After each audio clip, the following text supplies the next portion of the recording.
안녕하세요. 65살 정혜입니다. 오늘도 제 목소리를 찾아주셔서 고맙습니다. 며칠 전 오래된 사진첩을 정리하다가 30살 무렵에 제 사진을 봤습니다. 참 젊고 겁없고 욕심도 많았던 얼굴이더군요. 그 사진 속 저에게 가만히 물어봤습니다. 너 지금 행복하니? 우리는 평생을 나중에, 성공하면, 은퇴하면이라는 말을 입에 달고 삽니다. 행복을 마치 먼 미래에 받아야 할 할부금처럼 미루면서 말이죠. 저 역시 그랬습니다. 자식들 다 키워놓고 집 한 채 마련하고 남부럽지 않게 살게 되면 그제야 진짜 내 인생을 살 수 있을 줄 알았습니다. 하지만 환갑을 넘기고 주변 친구들이 하나둘 세상을 떠나는 것을 보며 깨달았습니다. 인생에는 나중이라는 보장이 없다는 것을요.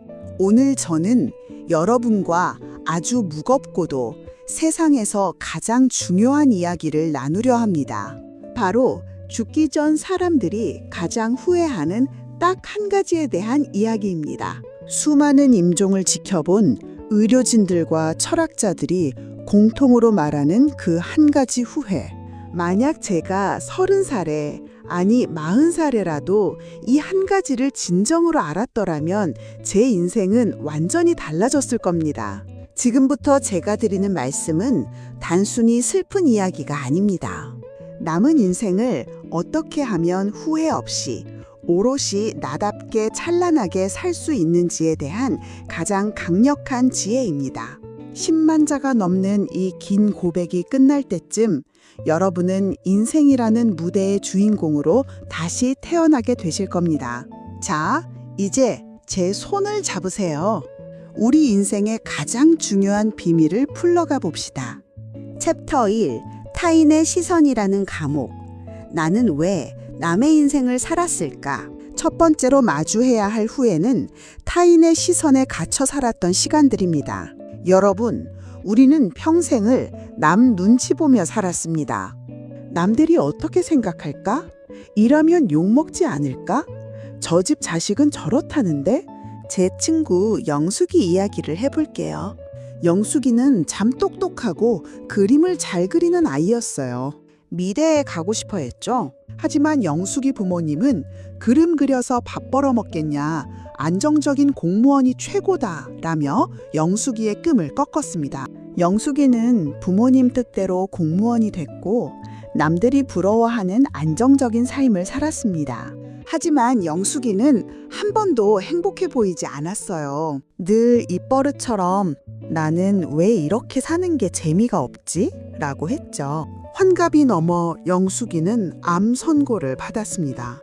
임종 직전 영숙이가 제 손을 잡고 눈물을 흘리며 하던 말이 아직도 귀에 선합니다.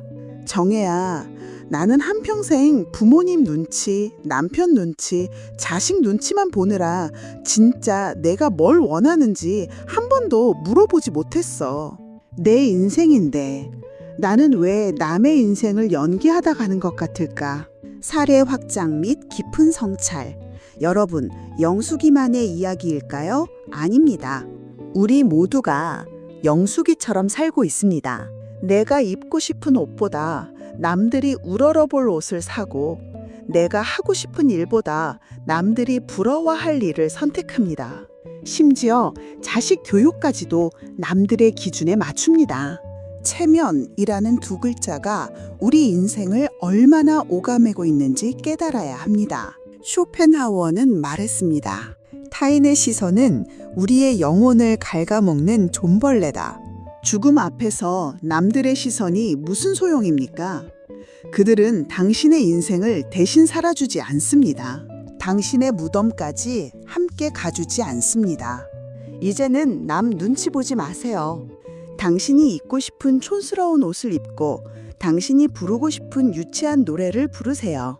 그게 진짜 당신의 인생을 사는 첫걸음입니다. 챕터 2. 나중에라는 함정. 행복을 미루지 말았어야 했다. 두 번째 후회는 행복을 미루었던 것입니다.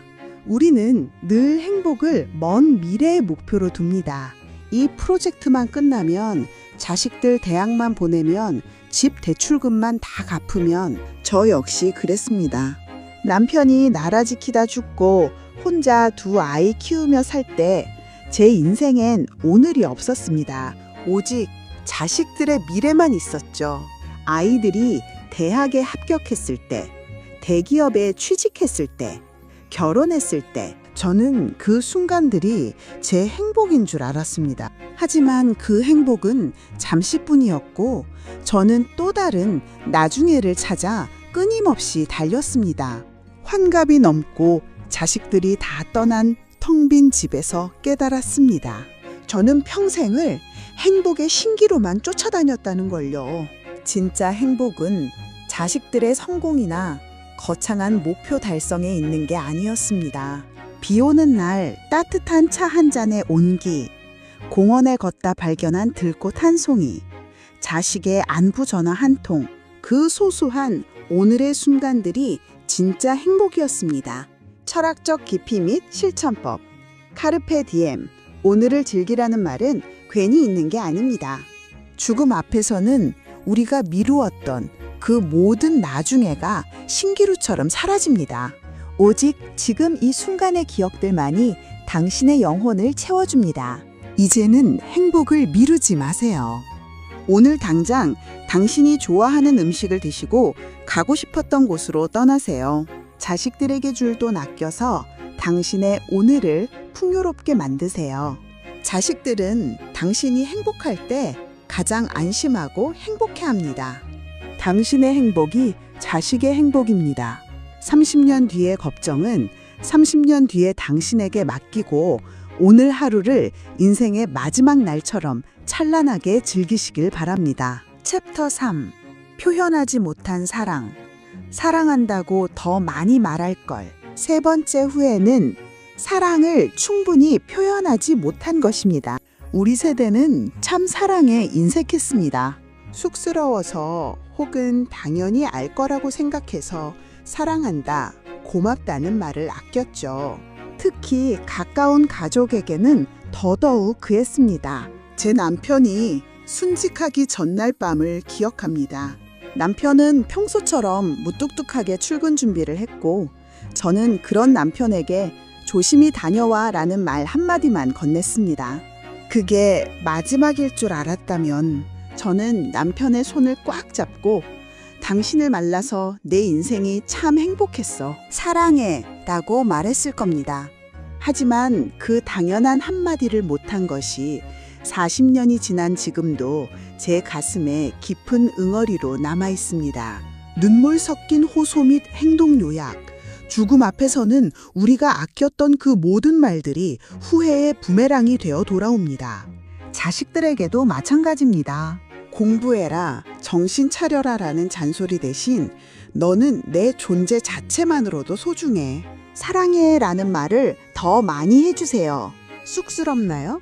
그럼 오늘 당장 문자 한 통이라도 보내세요. 지호야, 그냥 갑자기 네 생각이 나서 사랑한다.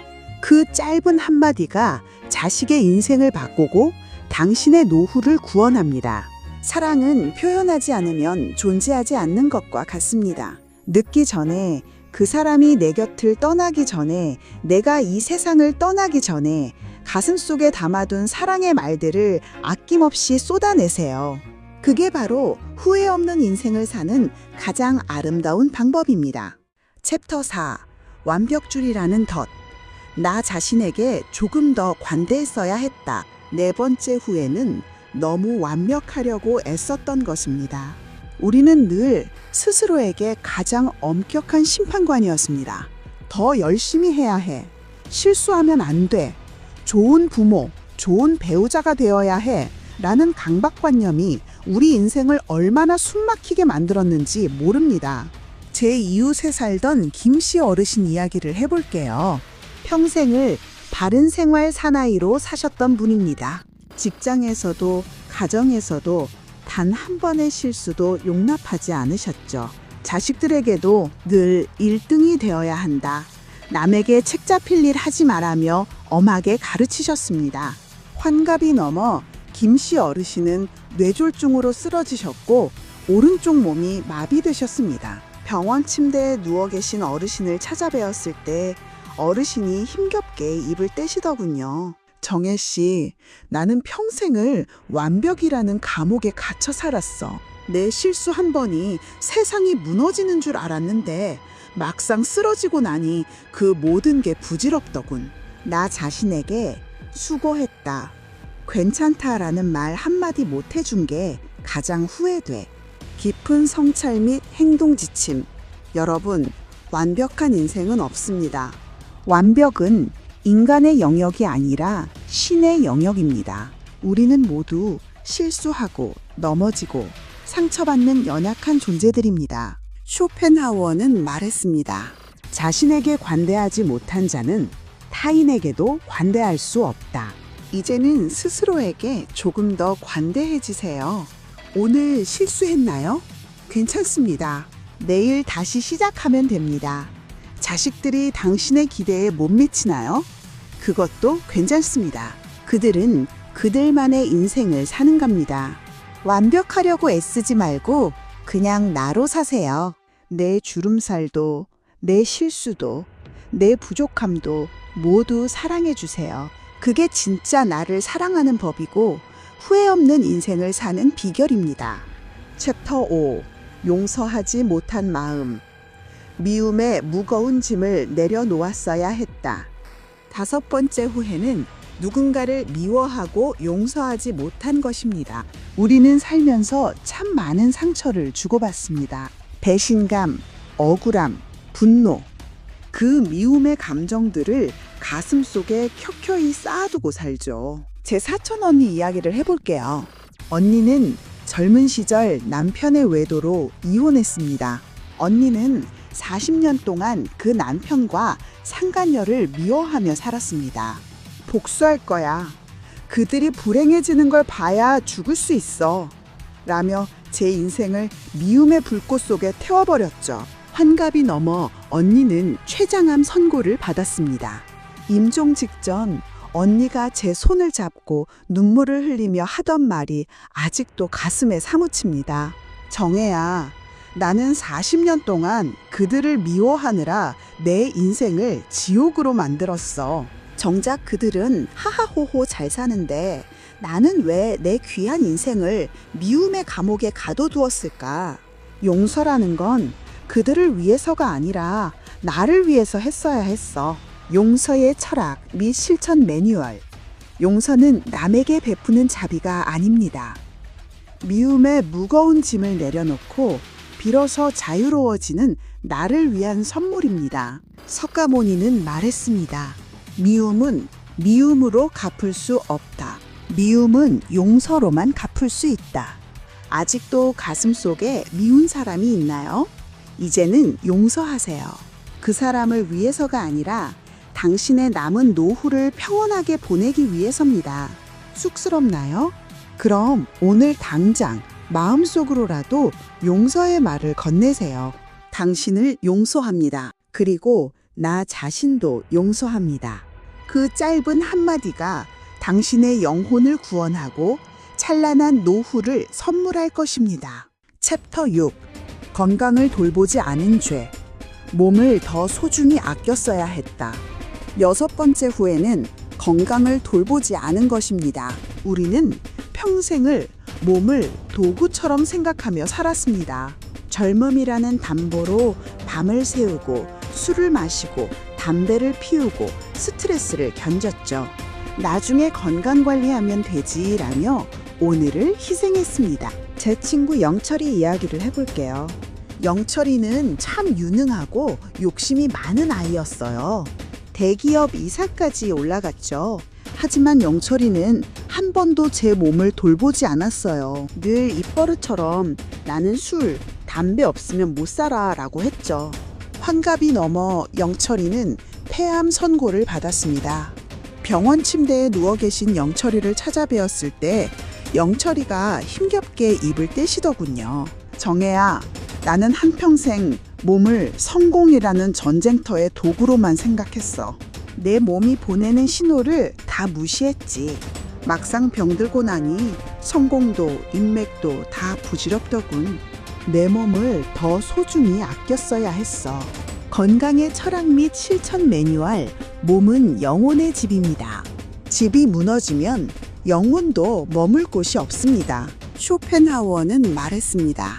건강이 전부는 아니지만 건강을 잃으면 전부를 잃는 것과 같다. 이제는 몸을 소중히 아끼세요. 오늘 당장 건강한 음식을 드시고 운동을 시작하세요. 술, 담배는 멀리하고 스트레스는 바로바로 푸세요. 자식들에게 주는 돈 아껴서 당신의 몸을 풍요롭게 만드세요. 자식들은 당신이 건강할 때 가장 안심하고 행복해합니다.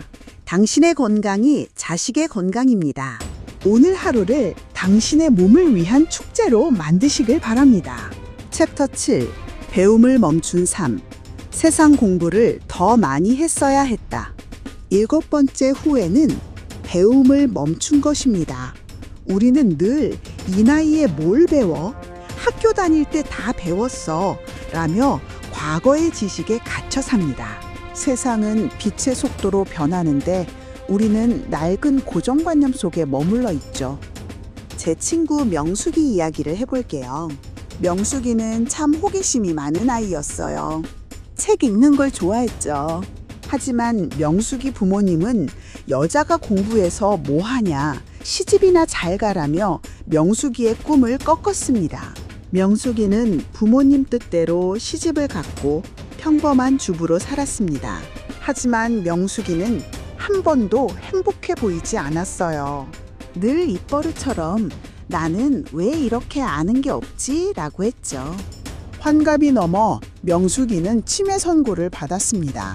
임종 직전 명숙이가 제 손을 잡고 눈물을 흘리며 하던 말이 아직도 귀에 선합니다. 정혜야, 나는 한평생 배움을 멈춘 채 과거의 무덤 속에 갇혀 살았어. 세상이 어떻게 변하는지 궁금해하지 않았지. 배움이라는 건 학교에서가 아니라 평생을 했어야 했어. 배움의 철학 및 실천 매뉴얼. 배움은 뇌세포를 깨우고 자존감에 높이는 최고의 명약입니다. 공자는 말했습니다. 배우고 때로 익히면 또한 즐겁지 아니한가. 이제는 배움을 멈추지 마세요. 오늘 당장 책 한 권을 읽고 새로운 기술을 배우세요. 유튜브로 세상 공부를 하고 스마트폰으로 새로운 기능을 익히세요. 쑥스럽나요? 그럼 오늘 당장 복지관이나 문화센터에 등록하세요. 배움은 당신의 노후를 황금빛으로 물들일 것입니다. 챕터 8. 돈의 노예가 된 삶. 돈보다 소중한 가치를 추구했어야 했다. 8번째 후회는 돈의 노예가 된 것입니다. 우리는 늘 돈이 최고다, 돈이 있어야 대접받는다 라며 돈을 쫓아다닙니다. 돈이 인생의 목표가 되고 우리는 돈의 노예가 되죠. 제 친구 영식 부부 이야기를 해볼게요. 영식 부부는 참 돈 욕심이 많은 분들이었어요. 억척스럽게 장사하며 돈을 모았죠.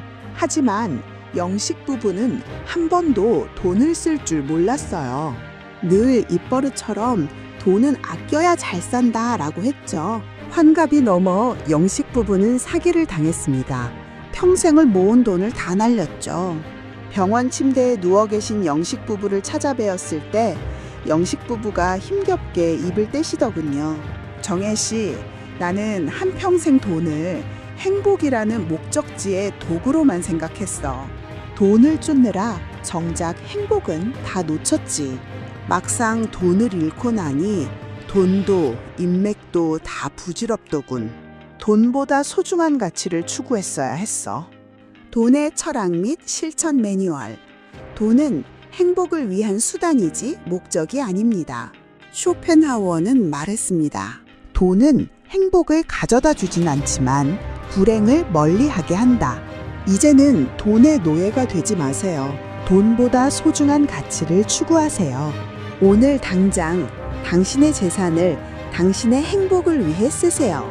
좋은 거 드시고 좋은 곳 여행 다니시고 친구들과 우아하게 차 마시는 데 쓰세요. 쑥스럽나요? 그럼 오늘 당장 자식들에게 주는 돈 아껴서 당신의 돈을 풍요롭게 만드세요. 자식들은 당신이 돈을 쓰고 행복할 때 가장 안심하고 행복해합니다. 당신의 돈이 자식의 돈입니다. 오늘 하루를 당신의 돈을 위한 축제로 만드시길 바랍니다. 챕터 9. 죽음을 피한 삶. 죽음을 더 소중히 준비했어야 했다. 9번째 후회는 죽음을 피한 것입니다. 우리는 늘 죽음을 무섭고 불길하고 나에게는 오지 않을 일처럼 생각합니다. 죽음이라는 단어를 피하며 우리는 죽음을 소중히 준비하지 않죠. 제 친구 정혜 이야기를 해볼게요. 정혜는 참 겁이 많은 아이였어요. 죽음을 무서워했죠. 하지만 정혜는 한 번도 죽음을 준비하지 않았어요. 늘 입버릇처럼 죽음은 먼 미래의 일이다 라고 했죠. 환갑이 넘어 정혜는 갑작스럽게 세상을 떠났습니다. 임종 직전 정혜가 제 손을 잡고 눈물을 흘리며 하던 말이 아직도 가슴에 사무칩니다. 정혜야, 나는 한평생 죽음을 피하며 과거의 무덤 속에 갇혀 살았어. 죽음을 궁금해하지 않았지. 죽음이라는 건 먼 미래의 일이 아니라 평생을 했어야 했어. 죽음의 철학 및 실천 매뉴얼. 죽음은 영혼의 집을 떠나 새로운 세상으로 나아가는 자기 방어입니다. 쇼펜하우어는 말했습니다. 죽음은 두렵지 않지만 죽음을 준비하지 않은 삶은 두렵다. 이제는 죽음을 피하지 마세요. 오늘 당장 죽음을 소중히 준비하세요. 유언장을 작성하고 상속을 준비하고 요양원이나 요양병원을 미리 알아보세요. 쑥스럽나요? 그럼 오늘 당장 당신의 재산을 당신의 죽음을 위해 쓰세요. 좋은 거 드시고 좋은 곳 여행 다니시고 친구들과 우아하게 차 마시는 데 쓰세요. 자식들에게 주는 돈 아껴서 당신의 죽음을 풍요롭게 만드세요. 자식들은 당신이 죽음을 준비하고 행복할 때 가장 안심하고 행복해합니다. 당신의 죽음이 자식의 죽음입니다. 오늘 하루를 당신의 죽음을 위한 축제로 만드시길 바랍니다. 이제 긴 이야기를 마무리하려 합니다. 65정해에 10만 자가 넘는 이 긴 고독의 고백 어떻게 들으셨나요? 우리는 평생을 죽음이라는 단어를 피하며 삽니다. 무섭고 불길하고 나에게는 오지 않을 일처럼 생각하면서 말이죠. 하지만 죽음은 우리 인생의 가장 확실한 종착역입니다. 그 종착역에 다다랐을 때 우리가 마주하게 될 그 딱 한 가지 후회. 나는 왜 나답게 살지 못했을까? 웅장한 마무리 및 희망의 메시지. 이 후회를 피할 방법은 단 하나뿐입니다. 오늘부터 오롯이 나답게 사는 것. 타인의 시선에서 벗어나 행복을 미루지 말고 사랑을 아낌없이 표현하며 오늘 하루를 찬란하게 즐기는 것. 제 손등을 보세요. 30년 동안 두 아이 홀로 키우며 생긴 깊은 주름들. 예전엔 이게 부끄러웠는데 이제는 이 주름들이 제가 치열하게 나답게 살아온 훈장처럼 느껴져요. 여러분, 인생이라는 퍼즐에서 마지막 조각은 바로 죽음입니다. 그 마지막 조각을 맞추는 순간 당신의 인생이라는 그림이 참 아름다웠노라 라고 웃으며 말할 수 있기를 바랍니다. 너무 늦었다고 생각하지 마세요. 오늘이 당신의 인생에서 가장 젊은 날입니다. 지금 당장 거울 속에 자신을 안아주며 말해주세요. 정혜야, 고생 많았다. 이제는 남 눈치 보지 말고 우리끼리 재밌게 살아보자. 여러분의 단단하고 우아한 홀로서기를 그리고 후회 없는 찬란한 노후를 65 정혜가 끝까지 응원하겠습니다. 이 긴 시간 함께 해주셔서 정말 고맙습니다. 구독과 좋아요는 저와 같은 어른들이 더 당당하게 목소리를 내는데 큰 힘이 됩니다. 사랑합니다. 그리고 고맙습니다.